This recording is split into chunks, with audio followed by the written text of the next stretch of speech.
My fiancé said, "The wedding is off unless you put your house, your car, and even your savings in my name." I calmly said I'd think about it. That night, I changed the locks and donated his wedding suit. He learned everything the next day when he showed up for his fitting, and a stranger was posing in his jacket. If you like stories where revenge isn't loud but precise, where justice is patient, calculated, and just a little bit cruel, go ahead and like this video and subscribe. And comment if you've ever seen someone underestimate the wrong person, because for years, I was exactly that underestimated person. My name is Olivia Morgan, and I'm a financial risk analyst. My job is literally to spot patterns, anticipate threats, and protect assets before damage happens. I can look at a spreadsheet and tell you where the problem started, where it's hiding, and where it's going to explode next. I do that effortlessly at work. In my personal life, with my fiancé, Jason Miller, I pretended not to see the same patterns. Or maybe I saw them and chose to call them love. Jason always said I was too cautious, that I overthought everything, that I treated life like an investigation instead of an adventure. What he really meant was, stop paying attention, stop connecting dots, stop asking questions. He didn't want a partner. He wanted someone soft enough to lean on and blind enough not to notice when all the weight was on her shoulders. The months leading up to the wedding were a slow tightening of a rope I hadn't realized was around my neck. Little things at first. He wanted to use my credit card just this month because a deal at work had been delayed. He insisted on having my banking app password in case there's an emergency. He complained that my overtime at the firm was killing the romance and that I should focus more on our future instead of my promotions. And then came the ultimatum. We were sitting at my dining table, the same table I'd bought when I got my first big bonus. Jason leaned back in his chair, looked around my house like he was mentally cataloging it, and dropped the sentence like a contract clause he expected me to sign without reading. "The wedding is off unless you put your house, your car, and even your savings in my name." He didn't flinch. He didn't blink. He just stared at me, testing how far the ground beneath my feet would bend. I remember every detail, the exact tone, the way he tapped his fingers on the table, the faint smirk like he was already imagining himself as the owner of everything I had spent years building. He thought he was setting the terms of our future. What he didn't know was that he had just triggered the protocol that would erase him from mine. I smiled. That's what he remembers about that moment. The smile. I didn't argue, didn't raise my voice, didn't throw a glass, didn't cry. I just held his gaze and said, "I'll think about it." Then I leaned forward, kissed his cheek, and watched his shoulders relax as if the negotiation was already won. By the time I closed the door behind him, my decision was final. I walked straight to my home office, closed the door, and opened my encrypted drive. Years of training kicked in. I started a new folder and named it something neutral, something Jason would never suspect if he ever accessed my computer. Q4 adjustments. Inside that folder, I documented everything: date, time, his exact words about the ultimatum, and a detailed summary of every financial request he had made in the last 6 months. I exported bank statements and credit card histories and highlighted recurring patterns. His emergencies that always seemed to benefit him, not us. I took screenshots of our conversations where he asked for access, where he pushed boundaries, where he framed my caution as a lack of trust. I divided everything into 3 categories, the way I would at work: behavioral indicators, financial pressure points, asset exposure risk. It was strangely calming, turning my heartbreak into a report, turning his manipulation into evidence. Then I stood up, walked to the bedroom, and opened the garment bag that held his wedding suit. I ran my fingers over the fabric I had chosen, the one he had insisted should be the best you can afford. "Babe, this is a once-in-a-lifetime moment." For a second, anger burned hot in my chest. It would have been so easy to tear it, to set it on fire on the balcony and watch the smoke carry him away. But fire is emotional. Fire leaves ashes you still have to clean up. So instead, I folded the suit carefully, placed it back in the bag, and drove it to a community center that helps men re-enter the workforce. When I handed it over, the volunteer at the front desk, a woman named Megan Lewis, Asked if I wanted a receipt for tax purposes. I almost laughed. No, that wasn't a tax write-off. That was a symbolic reallocation of resources, from a man who felt entitled to everything, to men who were fighting for a second chance. By midnight, the locks on my house had been changed. Jason's key was now just a useless piece of metal sitting in his pocket, his access to my Wi-Fi, my streaming accounts, my shared drives, revoked. I checked every shared password, every device that had ever logged into my network, and wiped him off my digital map like a threat eliminated from a risk dashboard. The next morning, while I was reviewing some numbers for a client, my phone buzzed. It was a text from the tailor handling our wedding fittings, a man named Daniel Brooks. "Hi, Olivia. Just letting you know your fiancé arrived for his fitting. There was a little mix-up with the rooms and another client. A guy named Chris tried on his jacket by mistake. Jason seemed confused. Just wanted to keep you updated. Everything's sorted now." I stared at the message for a long moment. Confused? Of course he was confused. Men like Jason are always confused when reality doesn't match the script in their head. In his version, he was hours away from becoming the legal beneficiary of my work, my house, my car, my savings. In my version, he was a soon-to-be ex-fiancé trying on a suit that no longer belonged to him, in a life that no longer included him, standing in a jacket that had already started its journey towards someone more deserving. He still thought the suit was his. He still thought the house was his future home. He still thought my savings were half spent in his mind. What Jason didn't know yet was that, in less than 24 hours, his confusion was going to ignite into rage.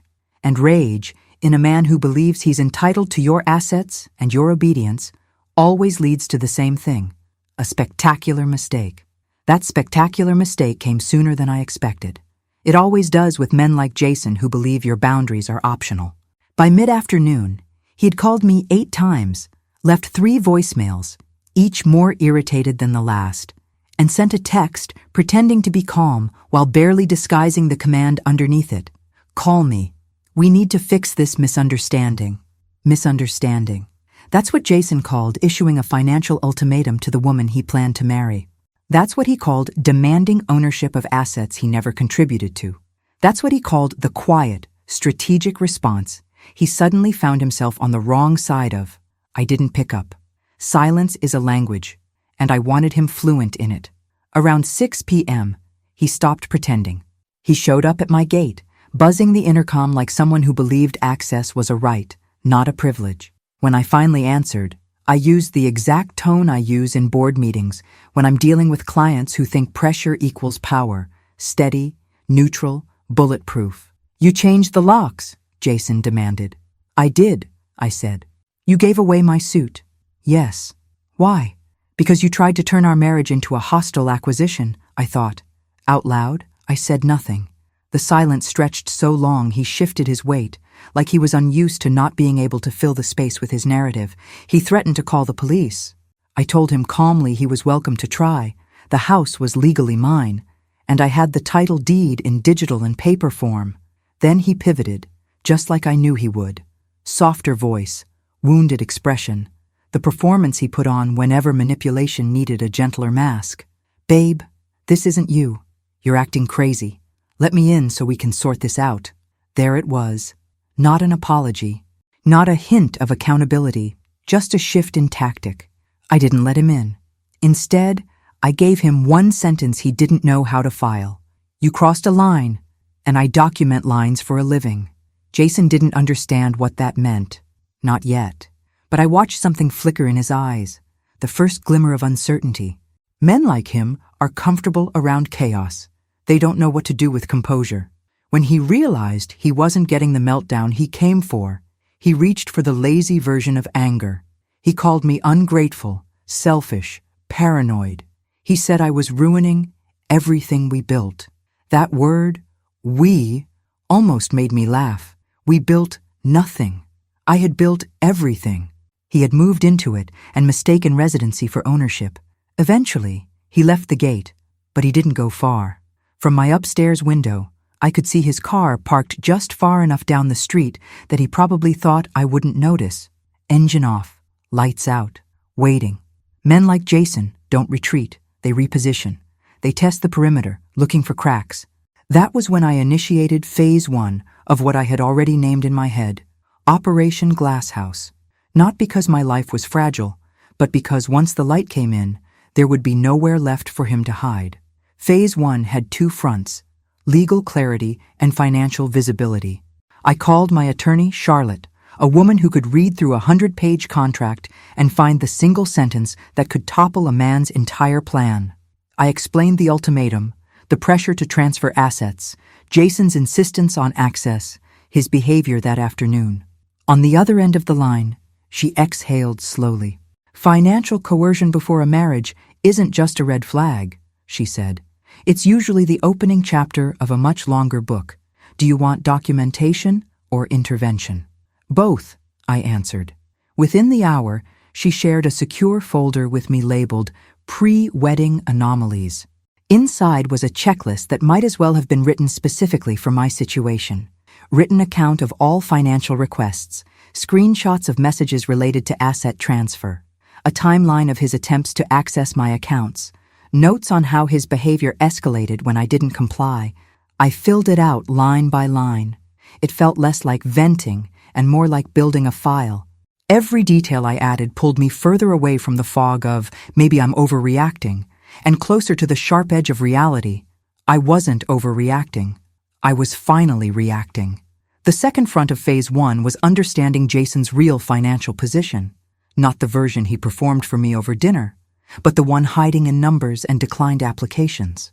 Using tools I normally reserved for high-risk clients, I ran a series of checks based on his publicly available data: credit activity patterns, historical inquiries, cross-referenced accounts. What surfaced wasn't technically illegal, but it was undeniable.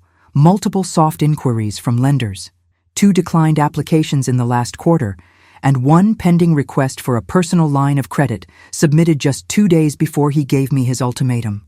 I sat back in my chair and let that timeline settle. 2 days before Jason told me he wouldn't marry me unless I put everything I owned in his name, he tried to secure money somewhere else and failed. He wasn't just greedy, he was cornered. He didn't see me as a partner. He saw me as a solution, but it went deeper. 10 minutes later, when I tore open another layer of data, I found something that changed the shape of everything. A flagged transfer, routed through an account I didn't recognize, leading to a name I had never heard before. The amount wasn't enormous, but it was precisely the size of someone trying to keep a problem just small enough not to draw attention. I searched the name. No mutual contacts, no obvious link to his work. No innocent explanation that made immediate sense. I added it to a new document and titled it Concealed Liabilities. Line by line, the version of Jason I had loved started to slide away, replaced by someone who treated secrecy like a second language. By the time I closed my laptop, my tears had dried without ever falling. I understood something with the same cold clarity I used at work. This wasn't just a broken engagement. This was a live operation. One he had started in ignorance, and one I was now fully prepared to finish. I knew the next move before he did. Men who feel control slipping almost always reach for the same escalation. They go from calls to showing up, from showing up to testing doors, from testing doors to convincing themselves that your property is still our space. I watched Jason's car from the window and knew, with the certainty of someone reading a pre-written script, that at some point he was going to try to get inside my house. What I didn't yet know was that he wouldn't come alone, and the person he chose to bring with him would blow open a part of his secret life he had worked very hard to keep in the dark. It happened just after midnight, when the neighborhood had gone quiet in that way that makes every sound feel exaggerated. I was at my desk, the glow of my laptop the only light in the room, when my security app pinged. Motion detected at the front gate. Jason's car was still where it had been earlier, down the street, pretending to be invisible. But now there was a second car behind it, dark sedan. No plates visible from the camera angle. 2 figures at the gate. I zoomed in. Jason was easy to recognize. Agitated posture, sharp gestures, the way he jabbed his finger toward my house like the building itself had offended him. The man next to him, though, was new, taller, broader, older by a few years, dressed too neatly for a midnight visit. He didn't look like a friend. He looked like someone Jason owed something to. I clicked to switch cameras, listening through the intercom feed. "Told you she'd calm down by now," Jason was saying, voice low but tight. "She just needs to see reason." The other man's reply was colder. "Reason doesn't pay balances, Jason. Access does. You said you had access." My spine went rigid. The platform I'd used earlier had shown me a flagged transfer to an unfamiliar name, Evan Clark. A name with no social overlap, no mutual contacts, no obvious connection to Jason's job. A name tied to a private lending entity known for giving money quickly to people who couldn't get it from anywhere reputable. Now that name had a body, and that body was standing at my gate, asking for access to my house. In that moment, everything aligned. The declined applications, the pending line of credit, the sudden pressure for me to transfer my assets, the insistence on my passwords. Jason wasn't just gambling with his own stability. He was offering me as collateral. I let them talk. "Look," Jason said, running a hand through his hair, "she's being dramatic right now, but the house, the accounts, it's basically ours already. We're engaged. Once we're married." "But you're not married," Evan cut in. "And from what you told me, that property isn't in your name at all. So right now, what do you actually have to leverage?" Jason's jaw clenched. "You don't understand, Olivia. She's cautious, but she's loyal. If I explain the situation, she'll help. She just needs to see how serious things are." I almost laughed. Loyal. That was his word for it. Loyal enough to bail him out. Loyal enough to sacrifice years of work because he'd made promises he couldn't keep. I unmuted the intercom. "Jason," I said, "you brought a debt collector to my house in the middle of the night? That's how you plan to explain the situation?" Both men froze. Jason turned toward the camera like he could stare me down through the lens. "Olivia, open the gate," he snapped. "We're not doing this over a speaker." "No," I replied, "we are. Because this is where this conversation ends." The other man stepped closer to the call box, voice measured. "Ms. Morgan, my name is Evan Clark. I'm just here to mediate a financial situation." Jason assured me. "I know who you are," I interrupted. "And I know exactly what kind of financial situations you get involved in. Let me make one thing perfectly clear. This property, every account related to it, and every asset tied to my name are legally mine. Jason has no legal authority here. If he implied otherwise, he misrepresented his position." There was a small, satisfying pause. "Olivia, can we please talk like adults?" Jason said, his voice pitched into a pleading note that didn't quite hide the anger underneath. "You're embarrassing me. You brought your lender to my front door like you were delivering me as collateral," I thought. "You embarrassed yourself." Out loud, I said, "Jason, step away from the gate." He didn't. Of course he didn't. "Olivia, you don't want this to get ugly," he said. "You're overreacting about the whole put things in my name thing. It was just a way to stabilize things. Once the business starts paying out, you'll get it all back, plus more. That's how investments work." There it was. The pitch. The same sales tone I'd heard when he talked about his big opportunities, except now the product was me. I glanced at the little red icon in the corner of my screen, recording active, video, audio, timestamps, all of it being backed up to the secure folder Charlotte had sent me. "Jason," I said calmly, "you issued a marriage ultimatum based on asset transfer. You attempted to gain access to my accounts under false pretenses. You're now on my property with a private lender, at night, applying pressure at my gate. That's not stabilizing anything. That's coercion." Evan shifted, evaluating. Men like him read risk the way I did, by posture, language, leverage. "Mr. Clark," I added, turning the conversation slightly, "I suggest you check whatever paperwork you signed with Jason. If that paperwork relies on assets he doesn't legally own, you have a different problem than the one you thought you came to solve." He didn't answer, but he stopped pressing the call button. That was enough. Jason, on the other hand, went from irritated to panicked. "Olivia, stop talking like a lawyer," he snapped. "You're making this sound worse than it is." "I'm not a lawyer," I replied. "I'm worse. I'm a risk analyst with documentation and backup." He cursed under his breath, then hit where he thought I was weakest. You're really going to do this, after everything I've done for us. I moved into your life, your house, your world. I was willing to build a future with you, and you're throwing it away because I needed help. That word, help, hit me differently now. Help is what you ask for when you're honest about your situation. Help is what you seek when you're willing to own the consequences of your choices. What Jason wanted wasn't help. He wanted a bailout. He wanted me to absorb his risk and his shame so he could walk away clean. Go home, Jason, I said. Whatever story you've sold him, I added, nodding, even though Evan couldn't see me. You need to untangle it without involving me or my property again. Evan was the one who broke the stalemate. Jason, he said quietly, we'll talk somewhere else. This isn't productive. Jason whipped around. Don't you walk away from me, man.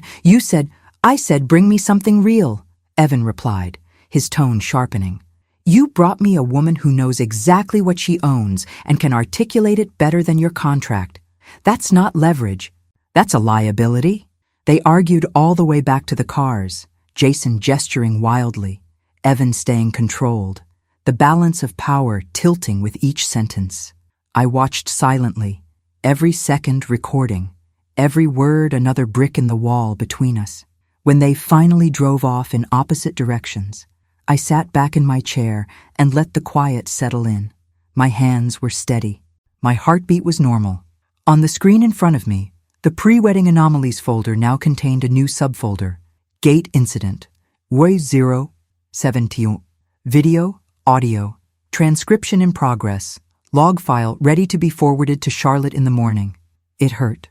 Of course it did. This wasn't how I'd pictured my life 2 months before my wedding date. But somewhere beneath the ache, another feeling was starting to form. Small, sharp, undeniable. Relief. I closed the security app, saved the recordings, and opened a new document. At the top, I typed a single line. Asset Protection Protocol. Personal Application. I had spent years designing frameworks for other people to protect what mattered to them. Now it was my turn to build one for myself. The morning after the gate incident felt strangely calm, the kind of quiet that follows a storm you knew was coming. I brewed coffee, sat at my kitchen island, and reviewed everything I'd logged the night before. It didn't feel like overreaction anymore. It felt like auditing a breach, something I'd done 100 times professionally, but never in my personal life. If any part of what you've heard so far made your stomach drop, just comment, so I know I'm not the only one who's seen this pattern up close. I sent the entire recording package to Charlotte with a short note. He escalated. He brought someone. She called within minutes. Olivia, this is no longer engagement drama, she said. This is attempted financial coercion with a third-party lender present. We need to strengthen your perimeter. Charlotte never used dramatics, which made her bluntness feel like being handed a flashlight in a dark room. She laid out the next steps quickly. Freeze any non-essential accounts, audit shared devices for hidden access points, check for forgotten authorizations or autofill logins Jason might still exploit, and contact a digital investigator she trusted, someone named Marcus Reed, who specialized in tracing unauthorized access attempts. Think of him as an ethical hacker with a suit, she said. I agreed immediately. While waiting for Marcus to reach out, I ran my own preliminary checks. I opened my password manager, scanned for weak spots, and deleted Jason from every access list remotely tied to my life. Streaming accounts, cloud backups, file sharing privileges, even the stupid grocery delivery app, gone. It was tedious but grounding. Each removed login a reminder that control was shifting back where it belonged. Around noon, Marcus called. His voice was calm, almost bored, which I took as a good sign. I got the files from Charlotte, he said. I'd like to run a few tests on your network. Anything I find, you'll see in real time. Within minutes, a screen-sharing window popped up. Marcus guided me through the network map, pointing out devices, IP addresses, and patterns of normal activity. Everything looked clean, until one tiny, blinking connection appeared in the lower corner. A tablet I didn't recognize. Do you own that device? He asked. No, I said slowly. But Jason had a habit of leaving gadgets around. Backup phones, old tablets, stuff he said he was recycling. Yeah, well, Marcus said, zooming in on it. This one pinged your Wi-Fi at 03:12 a.m. That's after the gate incident, which means he either came back or he left a device designed to reconnect automatically. The thought made my stomach twist, not fear, exactly, but the prickling awareness that Jason hadn't just been careless, he'd been preparing. Leaving access points behind is something clients in messy divorces did, not fiancés. Remove it, I said. Marcus walked me through severing the connection, changing the router key, and wiping the network fingerprint clean. When it was done, he exhaled softly. That should keep him out, he said, but I'd still monitor things for the next few days. I thanked him, grateful in a way that made me feel oddly exposed. Relying on help wasn't something I did easily, but the right people make protection feel like empowerment rather than weakness. By late afternoon, I finally stepped out of the house for the first time that day. I needed air, movement, something physical to balance the mental weight of the past 48 hours. I walked to a small cafe a few blocks away, ordered an iced tea, and let myself breathe for a moment. I didn't notice the woman at the next table right away.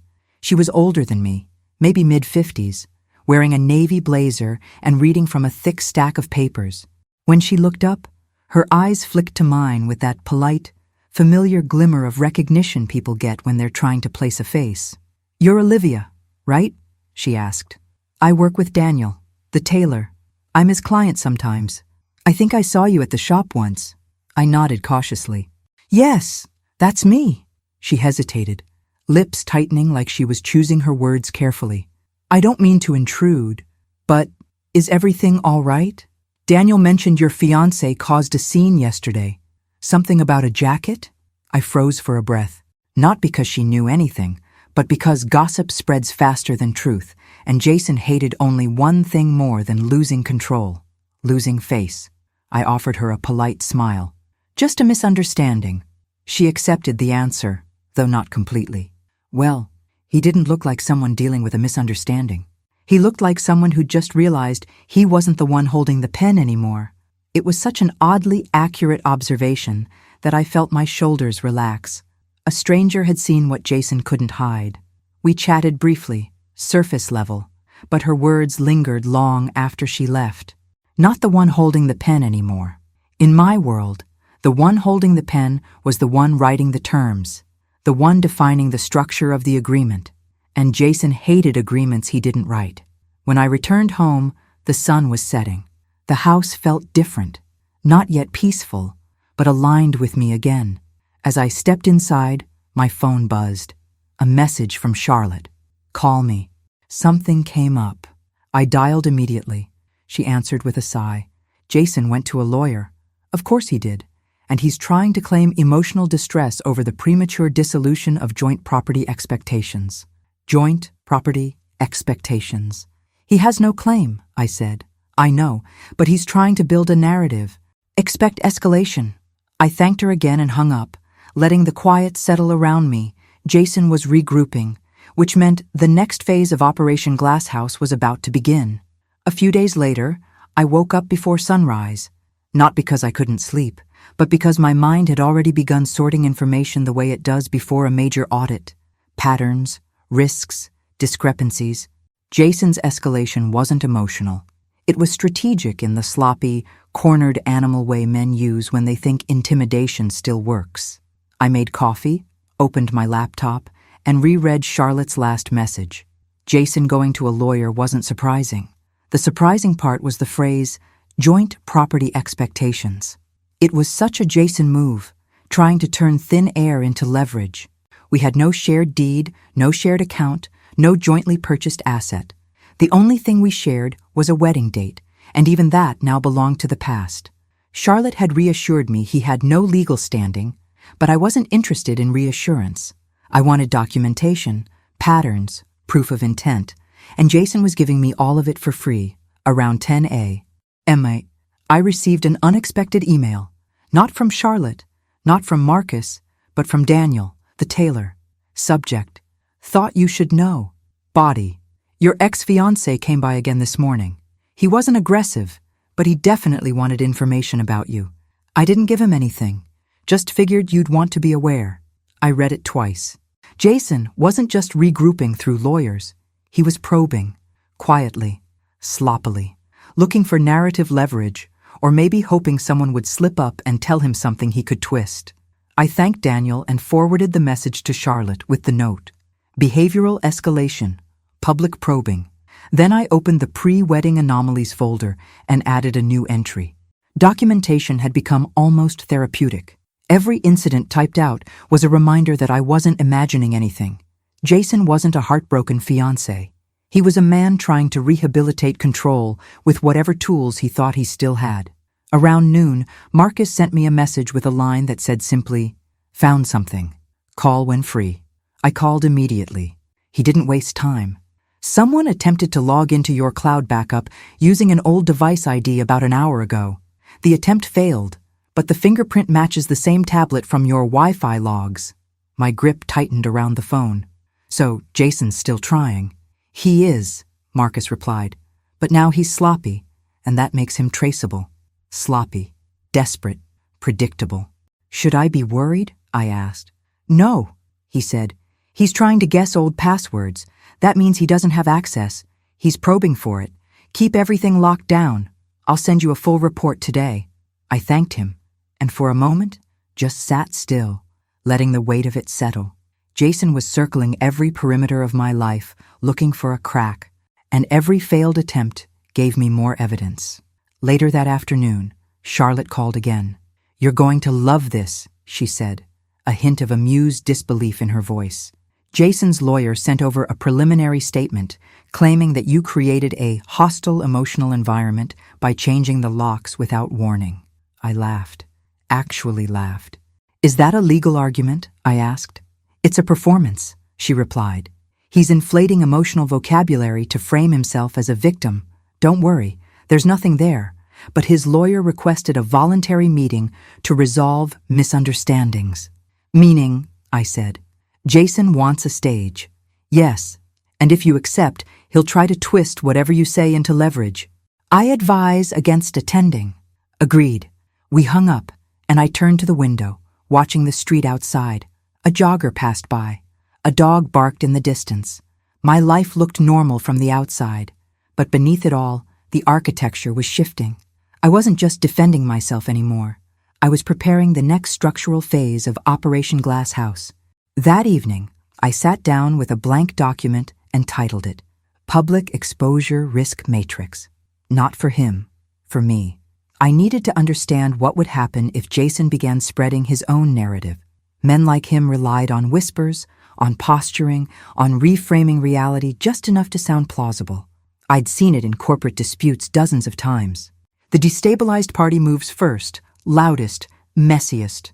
The prepared party moves last, quietest, and wins. As I mapped out scenarios, my phone buzzed with a notification from a social app I barely used. Jason had posted something. I clicked. A photo of him at a bar, smiling with friends. Caption: "Some people walk away. Some people level up." His version of subtlety. But the comments told the real story. Friends asking if the wedding was still on, others joking about cold feet, one person asking, "Where's Olivia?" Jason responded to none of them. Silence, but strategic silence. He wanted people guessing. He wanted sympathy without giving details. He wanted, to put it in my own professional terms, narrative liquidity. I closed the app. Let him play online. I was building a structural case. By nightfall, I had 3 folders organized, labeled, date-stamped, cross-referenced. I wasn't preparing for a fight. I was preparing for clarity. As I shut down my laptop, a realization hit me with quiet force. Jason wasn't just losing control. He was losing the illusion that he had ever controlled anything. And tomorrow, I would take the next step, documenting the part of the story Jason feared most, his real financial relationship with Evan Clark. I started with the one thing Jason never expected me to touch, his numbers. Not the version he performed over dinners with phrases like cash flow and pipeline and short-term squeeze. The real ones, the ones that leave traces. I pulled up the document where I'd written his lender's name, Evan Clark. Then I opened a new file and wrote a question at the top, the way I would for a client case. What exactly Did Jason sell, and to whom? I didn't have direct access to Jason's accounts. That line I had never crossed, even when I still trusted him. But you don't need someone's passwords to understand their financial behavior. You just need context, dates, patterns, and a motive. I started with what I knew. The pending line of credit application 2 days before his ultimatum. The flagged transfer to Evan's entity. The late-night visit at my gate. The language Evan had used. Balances, access, leverage. None of that sounded like a casual personal loan. It sounded like someone had structured Jason's debt around an expectation he'd gain control of something bigger. Me. The house, the car, the savings, my entire risk profile. I pulled up old messages with Jason and scrolled back months. I wasn't reading them as a fiancé this time. I was reading them like an auditor looking at a company trying to hide losses. There they were, little seeds he'd planted along the way. Once we're married, it all kind of merges anyway, right? Babe, investors just need to see stability on paper. After that, money starts moving. Your credit score and mine together. Unstoppable. I hadn't heard it clearly before because I'd still wanted the fairy tale. 2 people, 1 life, shared everything. Now I heard the structure beneath the romance. He'd been building a narrative in which our combined profile was his strongest asset, except we were never ours on paper. Everything was in my name. If any part of that pattern sounds familiar, someone slowly wrapping us around what really benefits me, you can just comment so I know I'm not the only one who's watched love get repackaged as leverage. I messaged Charlotte and Marcus separately. To Charlotte, I wrote, "Need to map potential exposure if he promised assets he doesn't own." To Marcus, "If someone falsely presents themselves as having access to my accounts, what digital traces might that create?" They both replied faster than I expected. Charlotte sent a list of possibilities: verbal misrepresentation, falsified statements, forged pre-approvals, unofficial letters of intent to lenders where Jason might have casually implied more connection to my assets than existed. Marcus, as usual, was more blunt. If he filled out anything online where he used your name, address, or property as implied collateral, odds are I can find fingerprints. Especially if he submitted forms from your Wi-Fi while he still lived there. I gave him permission to dig. While he worked from the digital side, I did what I've always done best. I built a timeline. Not just of what Jason did, but what he stopped doing. 3 months before the ultimatum, he stopped talking about his business in specifics. No more numbers, just opportunities. 2 months before, he started dropping comments about how most couples combine things eventually. 6 weeks before, he asked casually how much equity I had in the house. 4 weeks before, he started criticizing how paranoid I was about keeping accounts separate. 2 days before, he applied for that line of credit. On paper, it was like watching a noose tighten. Marcus called that evening. "Found something," he said, and there was a new edge to his voice, not panicked, but focused. He shared his screen again. This time, instead of my network map, he had pulled up a cached form from a financial platform. Not mine, Jason's. "This," he said, highlighting a section, "is a draft application Jason started but never submitted, probably because he got interrupted or realized he didn't have what they needed yet." There, in black and white, was my name, my address, my property's assessed value, under a field labeled Primary Residence, Available as Security, Yes, No. Jason had selected yes. My throat went dry. "He never completed it," Marcus continued. "No signature, no final submission, but the draft auto-saved while he was connected to your home network. His device ID matches the other logs. He was preparing to use your house as collateral. He couldn't actually do that," I said slowly. "It's in my name only." "Legally, no," Marcus agreed. "But to someone like Evan, a draft like this, plus a persuasive voice, plus a half-truth about your relationship might have been enough to get him some unregulated funds. Or at least to convince Evan that Jason was on the verge of accessing something big. In other words, Jason hadn't just misrepresented himself to me. He'd misrepresented me to someone dangerous. I took a screenshot of the form, added it to the pre-wedding anomalies folder, and then created a brand new one. Unauthorized asset implications. It was a long, ugly phrase, but it captured what he'd tried to do: wrap my home, my work, my stability into a story I'd never agreed to be part of. "Can this help me?" I asked Marcus. "If this escalates legally." "Absolutely," he said. "It shows intent. Even if he never hit submit, he was willing to present your property as security. That matters." After we hung up, I sat there in the quiet of my office, staring at the document. There was grief, of course. Not just for the relationship, but for the version of myself who had once believed we meant safety, not exposure. But running parallel to that grief was a colder, cleaner feeling. Leverage. Mine, not his. Jason had spent months trying to build a structure where I was the silent foundation and he was the visible architect. Now I had the blueprints, the receipts, and professional witnesses who could read them out loud in any room that mattered. The next day, Charlotte suggested something I hadn't considered. "Most of the time, women in your position are forced to be reactive," she said on the phone. "But you are in a rare situation. You have the income, the documentation, and the professional background to do something most people can't." "What's that?" I asked. "Move from defense to narrative control," she replied. Quietly, strategically, before he has a chance to weaponize half-truths. I frowned. "You mean, go public?" "Not yet," she said. "Public is the last phase. I mean structured communication. You should decide who hears what and when." His attempts to probe Daniel, the tailor, potential mutual friends, that's him ceding his side. You need to be prepared to cede yours, with facts, not feelings. For someone who hated drama, the idea of narrative control around my breakup felt theatrical. But this wasn't about announcing anything online. This was about preemptive clarity in the spaces that mattered. My job, my inner circle, the people Jason might try to reach first. That afternoon, I asked my boss for a private meeting. I didn't give every detail. I simply told him the engagement was off, that there had been attempts at financial coercion, and that there was a small possibility Jason could try to contact someone at the firm under the guise of understanding my situation. My boss listened quietly, then nodded. "We'll flag it with compliance," he said. "If he calls, emails, or shows up, security will handle it.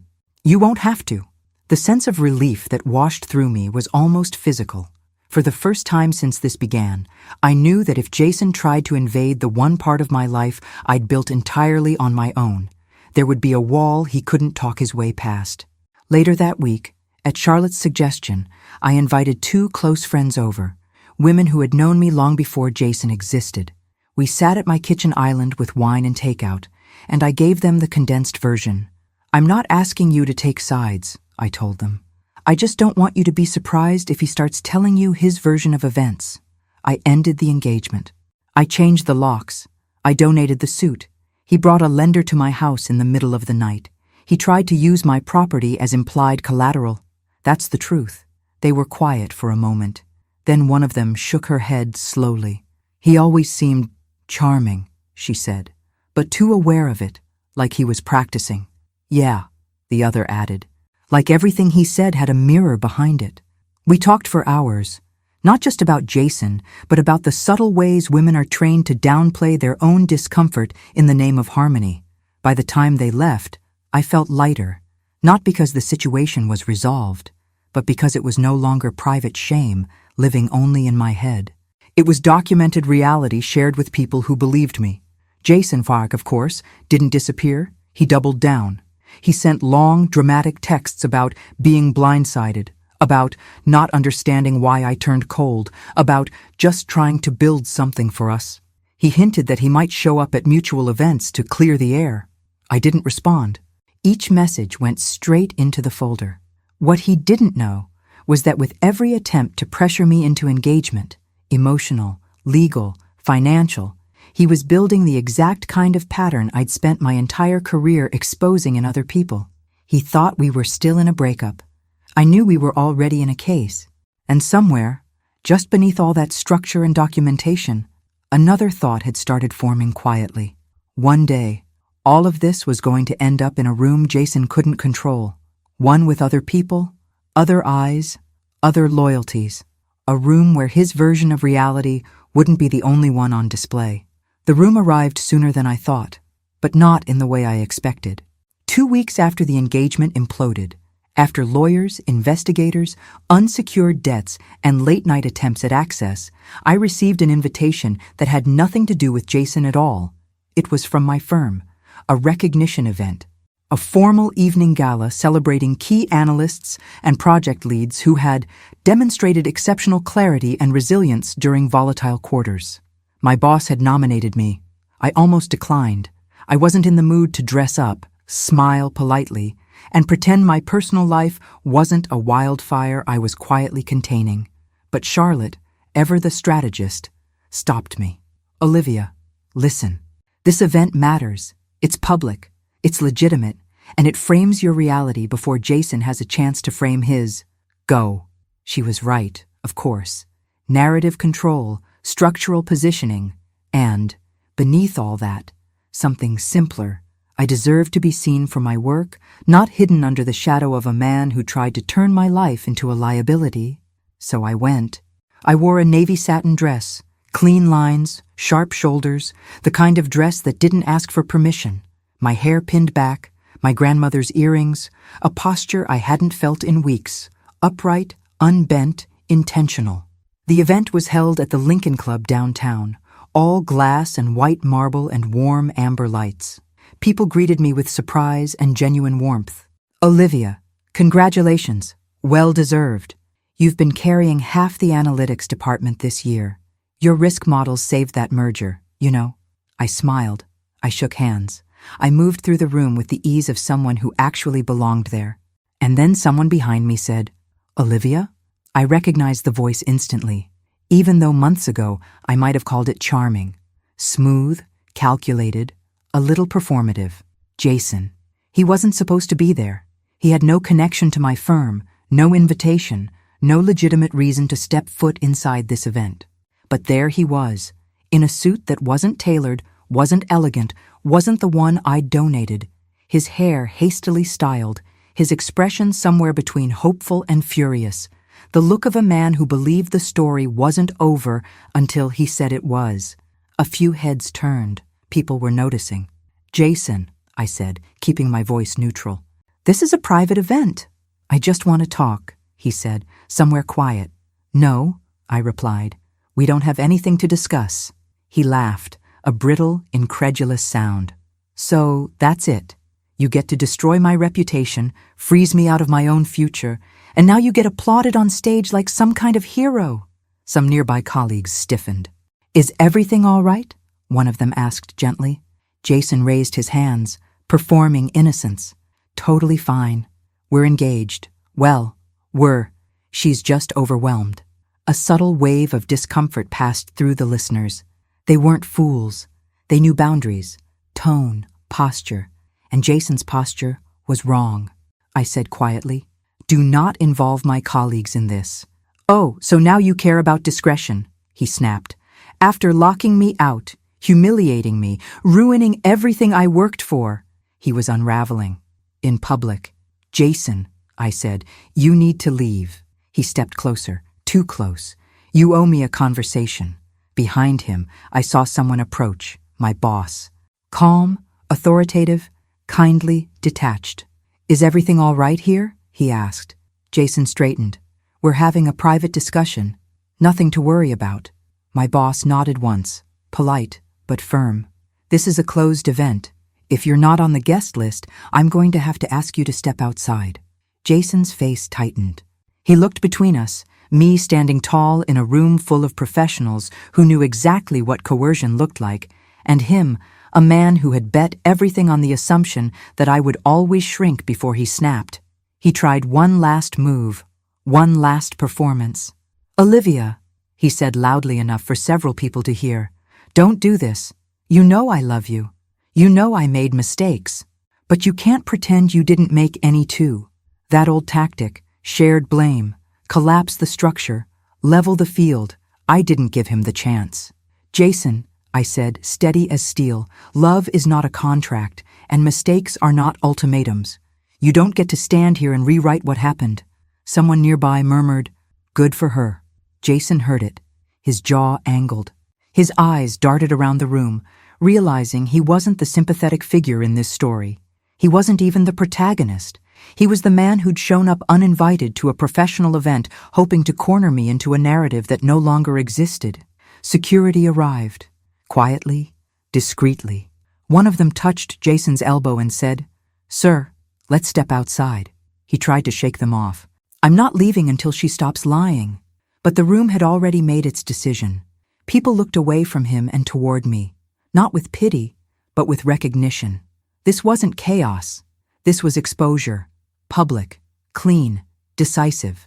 The kind of exposure Jason had never imagined would happen to him. Finally, security escorted him out. His voice echoed briefly down the hallway. Accusations, pleas, denials. But the doors closed behind him, sealing the sound away. I exhaled slowly. My boss touched my arm gently. "If you need anything," he said, "you let me know." The rest of the evening moved around me like soft wind.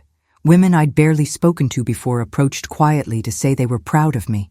Men nodded respectfully. A few people offered knowing smiles, the kind that said, "You handled that with more grace than he deserved." Later, when my name was called for the award, I stepped onto the stage not as someone trembling from confrontation, but as someone reclaiming the pen Jason tried to rip out of my hand. The applause wasn't thunderous. It didn't need to be. It was steady, grounded, aligned with the truth, and as I looked out over the room, something inside me clicked into place. A shift, a realization. Jason hadn't just failed to control my story. He had handed me the perfect, undeniable proof of who he really was. In front of witnesses, in a public space, under lights he could not dim. And this time, he had no idea that tonight was simply the prelude to the larger exposure still to come. The fallout began before the night was even over. On my way home from the gala, still carrying the small crystal plaque my firm had handed me, my phone began vibrating with a string of notifications, messages from friends, colleagues, even distant acquaintances. Jason had started posting. Not full confessions, not outright lies. No, his strategy was subtler, slipperier. Vague quotes about betrayal, suggestions that I'd changed. A carefully framed photo of the club entrance, captioned, "Some people show their true colors when you need them most." He tagged no one.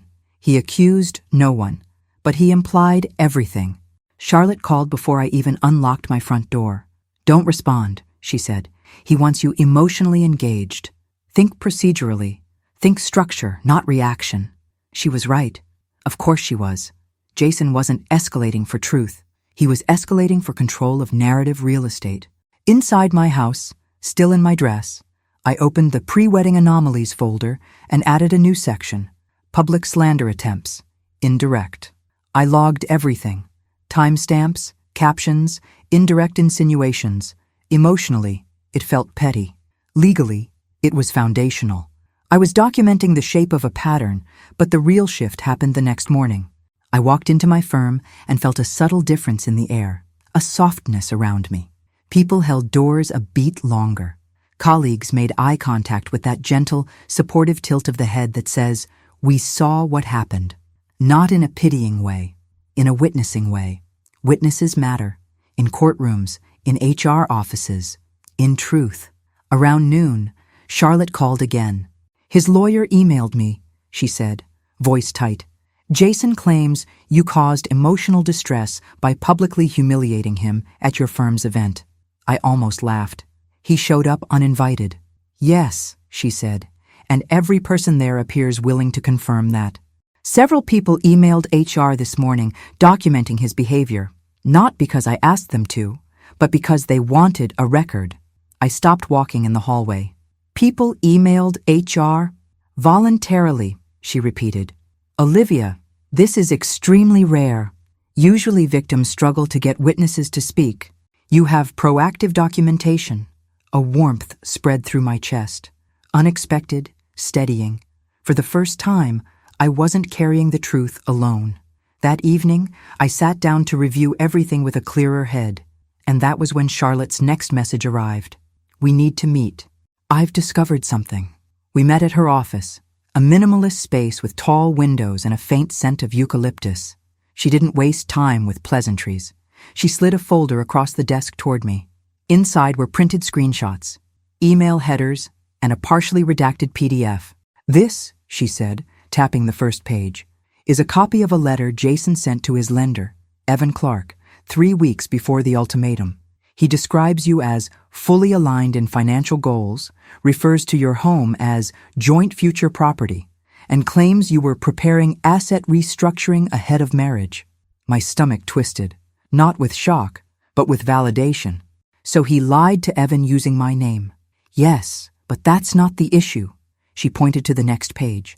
It was a forwarded message chain. Evan to Jason, Jason to himself, and in the middle, my name, my address, a falsified projection of my net worth, all presented as if I had personally approved these details.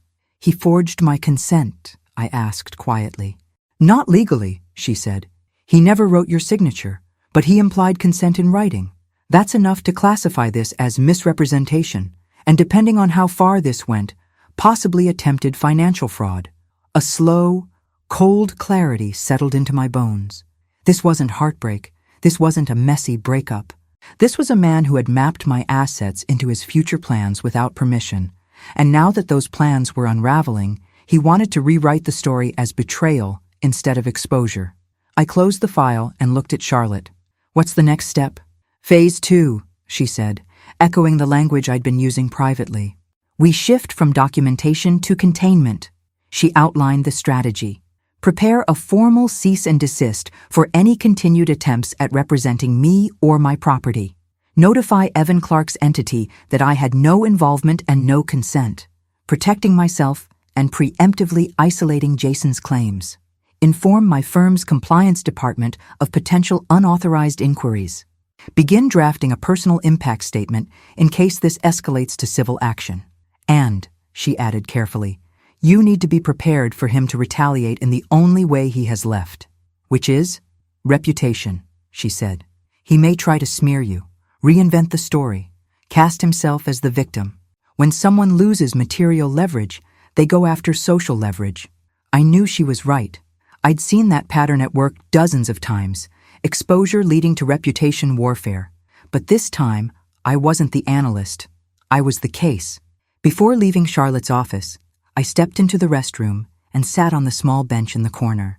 Not because I was overwhelmed, though part of me was, but because I wanted a moment to breathe through the realization Jason hadn't been trying to marry me.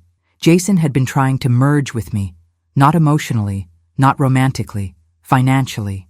And now, stripped of access, denied leverage, and exposed in public, he was about to reach for the oldest tool he had left, a story.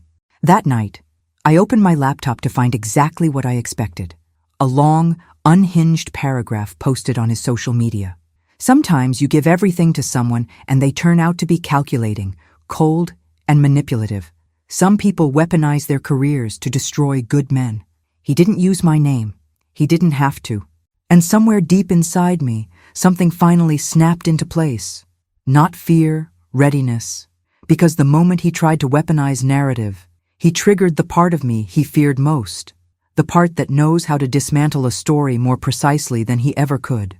And the moment he pressed post, he unknowingly opened the door to the single most devastating phase of Operation Glasshouse, public revelation, on my terms, not his. I didn't respond to Jason's post. I didn't comment, didn't defend myself, didn't correct the insinuations. Silence is not surrender. Sometimes it's strategy. Not with accusations, not yet, but with something far more calculated. A long, teary-eyed video of himself sitting in his car, claiming he was trying to rebuild after emotional devastation, that he'd been blindsided by cruelty, that he hoped the truth would come out someday. He painted himself as gentle, wounded, soft, a man done wrong. It was performance art, in the most cowardly sense. And yet, here's the thing about manipulators. They always overplay the role. By midday, viewers began asking uncomfortable questions beneath his video. Questions Jason did not expect. If she was so cold, why were you at her work event last night? Why were you removed by security? Why did you say on Instagram last week that everything was perfect? Why are you hinting at lies but not providing specifics? The cracks widened quickly. Someone even posted, "My cousin works at that firm. She said you made a scene." Jason replied to none of them. Narratives collapse faster when the storyteller can't withstand scrutiny. Meanwhile, I wasn't sitting idle. Charlotte and I had entered phase 2, containment. We delivered the cease and desist letter to Jason that morning, instructing him to stop implying involvement in my finances, my assets, or my professional reputation. It wasn't a lawsuit, not yet, but it was a line drawn in legal ink. I thought that might slow him. It didn't. He pivoted instead. By mid-afternoon, Marcus called with an update. "You're not going to like this," he said. He shared his screen again, pulling up logs from my professional website. Someone had attempted to access the back end, my bio, my credentials, my publications. They hadn't succeeded, but the IP address matched a device linked to one of Jason's old email accounts. "He's trying to rewrite your professional footprint," Marcus said. "That's ambitious." Ambitious was one word. Criminal was another. But I didn't react emotionally. Not anymore. I simply added the attempt to my documentation file and forwarded it to Charlotte. By evening, Jason escalated again, this time socially. He started messaging mutual acquaintances privately, hinting that I had mental health issues, that I'd become paranoid, that I'd made up stories about him. He chose those accusations intentionally, because they couldn't be easily disproved, and because men like Jason rely on a sexist assumption as old as language, that when a woman protects herself, she must be irrational. But here was the difference. I had evidence. He had stories. And stories without evidence unravel quickly in the hands of the wrong listener. That wrong listener, for him, turned out to be a mutual acquaintance named Lydia. Warm-hearted, observant, an attorney who specialized in employment disputes. Jason didn't know that last part. Lydia called me after receiving his message. "Hey," she said, voice measured. "I'm not getting involved, but I want you to know he's trying to smear you." And he slipped up. She forwarded his message. He'd attached a screenshot of something he shouldn't have had anymore. A photo of my office desk taken weeks earlier from inside my home. The metadata was intact. Date, time, device ID. He'd photographed my private workspace, in my house, without consent. And worse, he'd kept the image after moving out, intending to use it. "I'm not a judge," Lydia said, "but if he sends that to the wrong person, that crosses into serious territory." I thanked her, added the screenshot to the folder, and for the first time in days, I allowed myself to feel anger fully, not rage. Not heat, not chaos, cold anger, the kind that sharpens, not blinds. Jason had not only tried to take my house, my assets, my future, he was now trying to dismantle the one thing I had always protected most, my integrity. He wanted a collapse. He would get a confrontation instead, but not the kind he expected. That night, Charlotte and I met again, this time in person, in her apartment, papers spread across her dining table. We drank tea, not wine. Wine is for emotions. Tea is for decisions. "This is no longer just containment," she said. "We are entering exposure, but exposure with structure." She laid out a plan that was, in its own way, beautiful. Phase 3, structured revelation. Identify the key witnesses who had already seen Jason's behavior, my boss, co-workers, the tailor, Lydia. Prepare official statements documenting his attempts at coercion, unauthorized access, veiled threats, and fabricated narratives. Assemble a timeline supported by digital forensics from Marcus. Notify Evan Clark's lending group formally, ensuring Jason's misrepresentations couldn't be used against me later. And finally, prepare for the moment when Jason would cross the last line, giving us legal grounds for a restraining order. None of this would happen impulsively. None of it would be emotional. Everything would be documented, time-stamped, structured, and unshakable. As we finalized the outline, Charlotte said something that stayed with me. "Olivia, most women in your situation are 3 steps behind the man hurting them. You're 10 steps ahead. He doesn't know it yet, but you've already won. All that's left is the part where he realizes it." I went home that night with a strange ache in my chest, not sadness, something almost like mourning for the woman I had been before all of this, the one who had believed stability came from merging lives, not defending them. Before I slept, I checked my phone one last time. Jason had posted again. A selfie, face red, captioned, "People can pretend in public, but the truth always comes out." And for the first time since this began, I didn't feel dread when I read his words. I felt anticipation, because he was right. The truth does always come out. And soon, very soon, he would learn what it feels like when the truth is not a weapon you wield, but a mirror held up to your face in a room full of people who finally see you clearly. Jason's unraveling reached a new stage the following week, the stage every manipulator eventually hits when their audience begins to slip away. Desperation doesn't always look loud. Sometimes it looks like reinvention, a new tone, a new story, a new attempt at sympathy. And this time, he aimed it at the people he believed were my weak points. My family. My mother called me one morning, confused, her voice tight in a way that made my chest tighten with it. "Honey, Jason reached out. He said he's worried about you." Of course he had. "What did he say?" I asked. "That you're stressed, that you've been unfair to him, that he's willing to forgive you if you'll sit down and talk to him like adults." Forgive me. Forgive me. The audacity was almost cinematic. I kept my voice steady. "Mom, Jason is rewriting the story. Nothing he told you is true. I'll explain when I see you, but please do not engage with him again." She hesitated. He sounded desperate. "Olivia, he's not desperate," I corrected quietly. "He's cornered, and cornered men reach for emotional leverage when they lose financial and social leverage. My mother, kind-hearted and conflict avoidant, was the perfect target." I hung up the phone and felt that cold anger again. Not hot, not chaotic, just precise. He was expanding the battlefield. That meant it was time to accelerate Phase 3. I updated Charlotte immediately. Her reply came fast. "We escalate documentation and notify all personal contacts preemptively. He's trying to seed his narrative. We seed truth." But the real turning point didn't come from family. It came from an unexpected source. Around noon, a message arrived from someone I didn't recognize.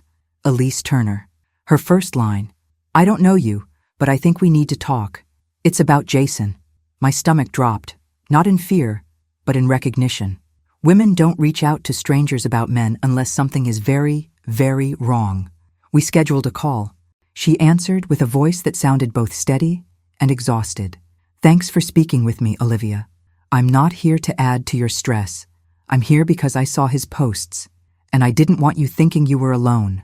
"What do you know?" I asked. She inhaled sharply. "I know Jason. We dated years ago. And everything you're describing, everything he's implying about you, he did to me." The room seemed to still. Elise continued, voice calmer now that she'd begun. "He lied to me about money, about investments, about needing access to accounts because of temporary setbacks. He tried to get me to put my condo in his name. When I said no, he punished me socially, told people I was unstable, that I was sabotaging him. The script you're describing, it's the same one he used with me." My fingers tightened around the phone. "Why are you telling me this now?" I asked.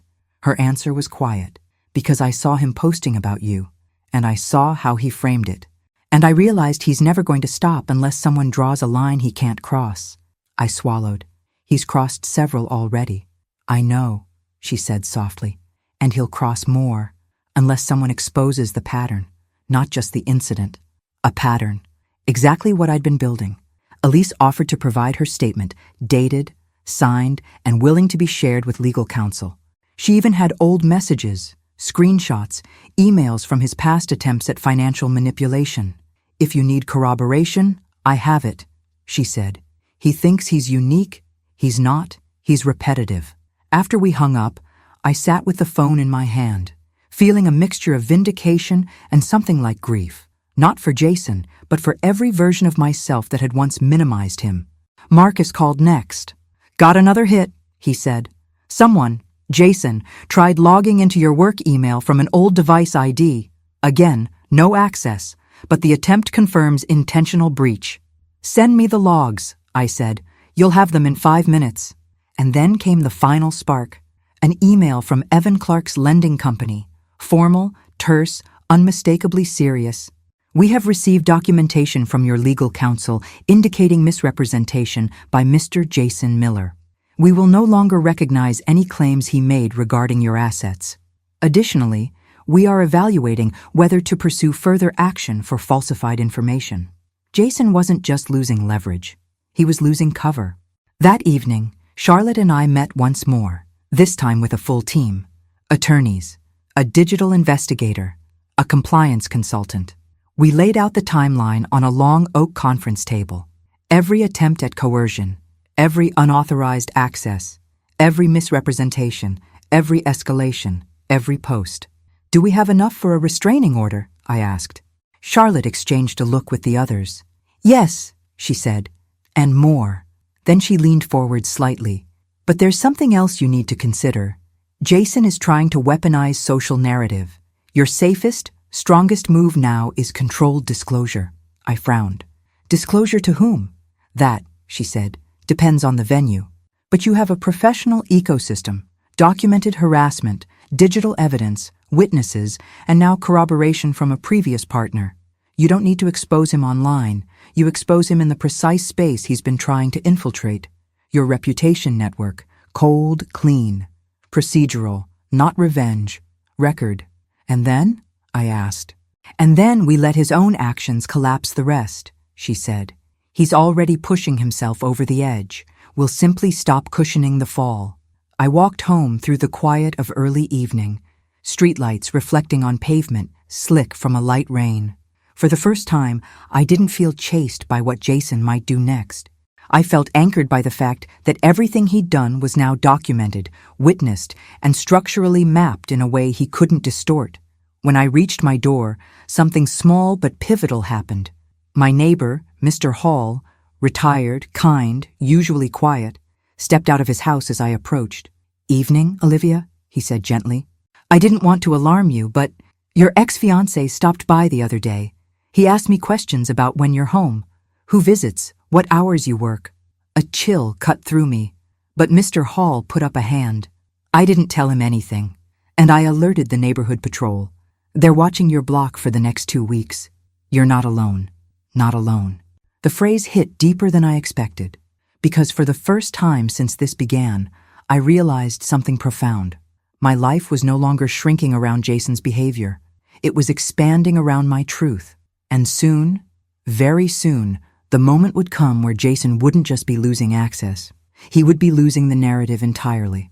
Because the next phase of Operation Glasshouse wasn't about protection anymore. It was about illumination. And he had no idea that I was already preparing the moment where he would walk into a room expecting to confront me, only to discover the room wasn't built for him at all. Jason walked into that room exactly the way Charlotte predicted he would, convinced he was still the protagonist. It happened at a mandatory mediation meeting, one his own lawyer requested after the cease and desist letter, presumably hoping to negotiate a mutual de-escalation agreement.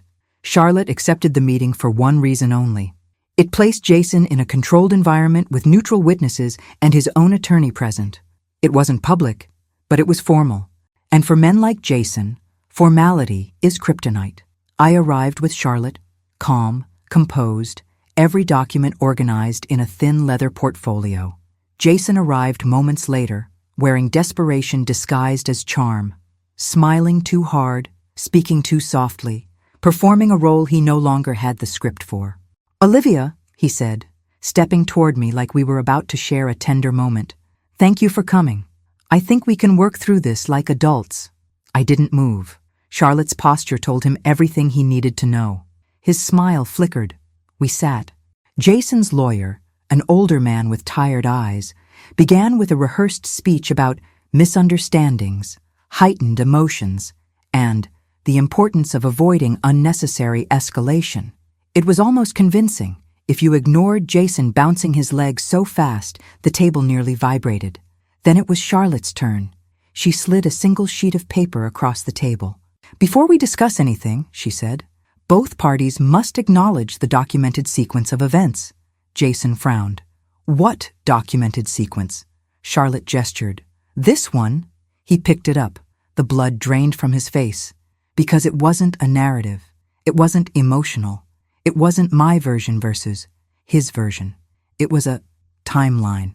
Clean, dated, verifiable, including the ultimatum he gave me to transfer my home, car, and savings, the draft loan application listing my home as collateral, the midnight gate incident with his lender, screenshots of his social hints, his attempts at reputation manipulation, the metadata from the unauthorized photo of my desk, the login attempts traced to his device, the messages he sent mutual acquaintances, Daniel the tailor's email, Lydia's corroborating statement about identical past behavior, and at the bottom, in bold, pattern of coercive financial behavior, confirmed by multiple witnesses. Jason's lawyer scanned the document, the corners of his mouth tightening as he read. When he finished, he turned very slowly to Jason. "Is this accurate?" he asked. Jason sputtered. "She's manipulating things. She's twisting. None of this means—" Charlotte tapped the folder lightly. "We have recordings, logs, and third-party testimony to support each line.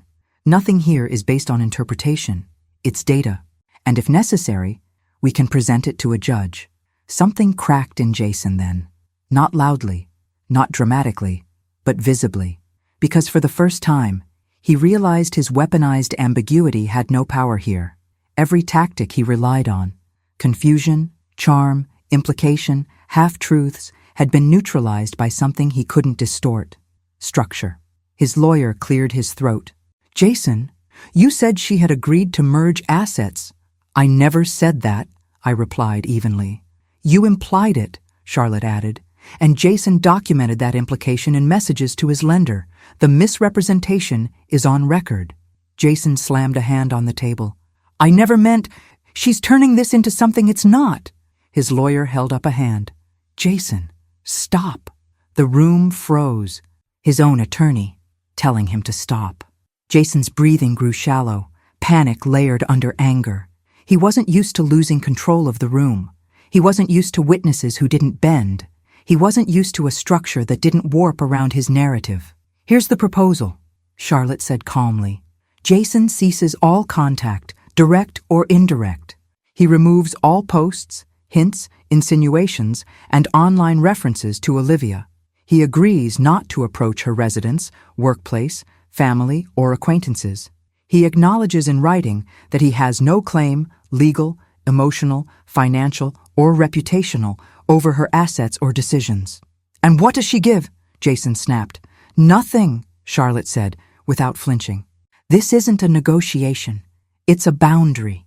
Jason looked at me then, really looked, searching for the version of me who bent, who soothed, who softened conflict into compromise. But she no longer existed. He opened his mouth, closed it, opened it again. His lawyer placed a quiet hand on his arm.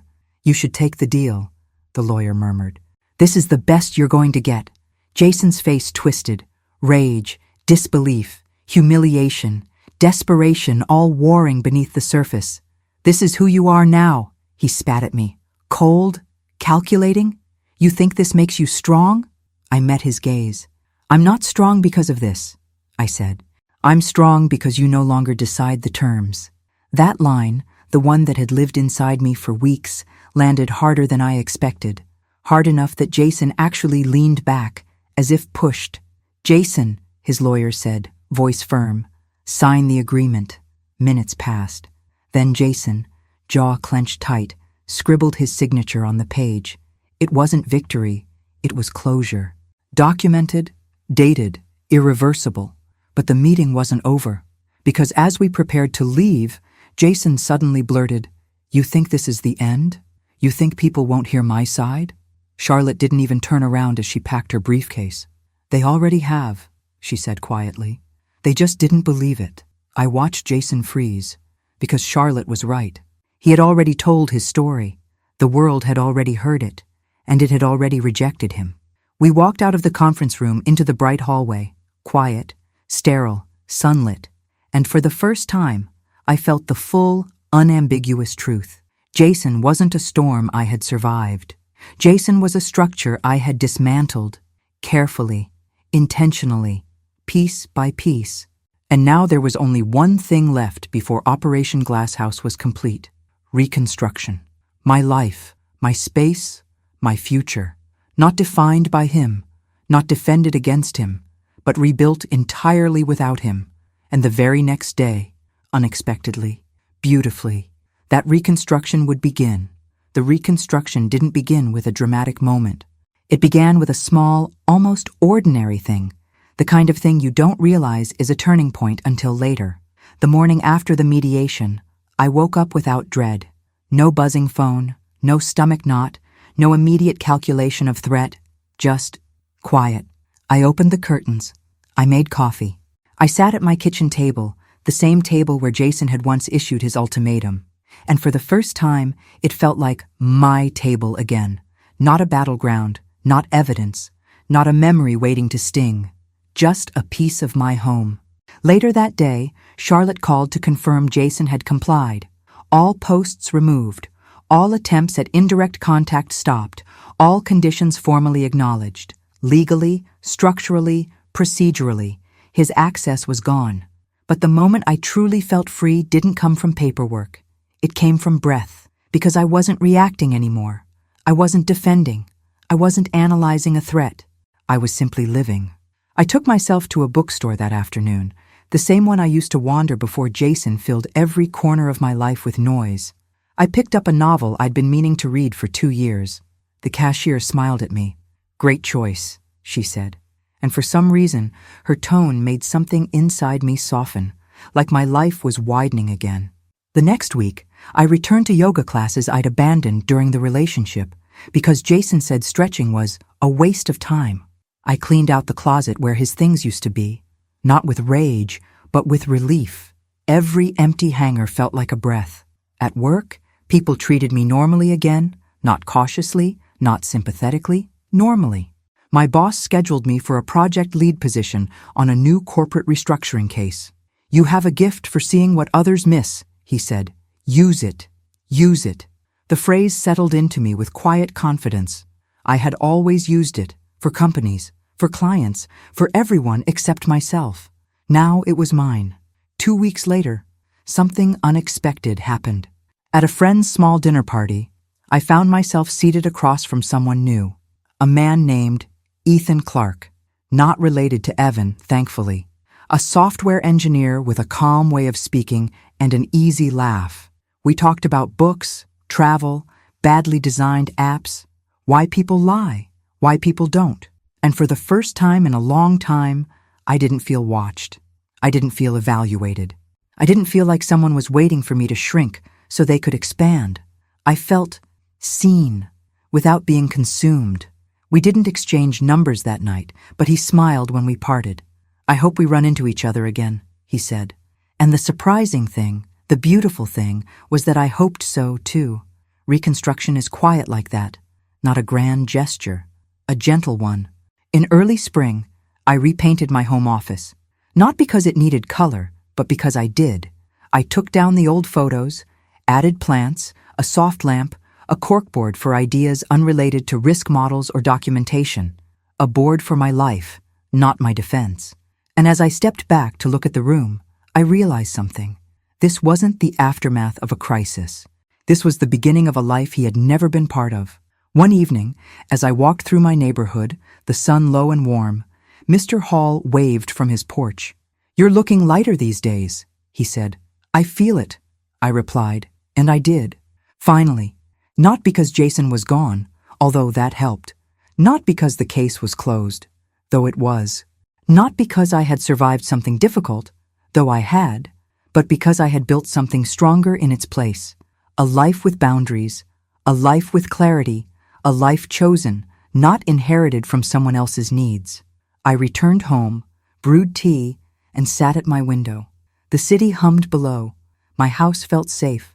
My mind felt my own again. And as I closed my eyes, I understood the truth that had taken months to reach. The best revenge is not what you do to someone. It's what they never again have the power to do to you.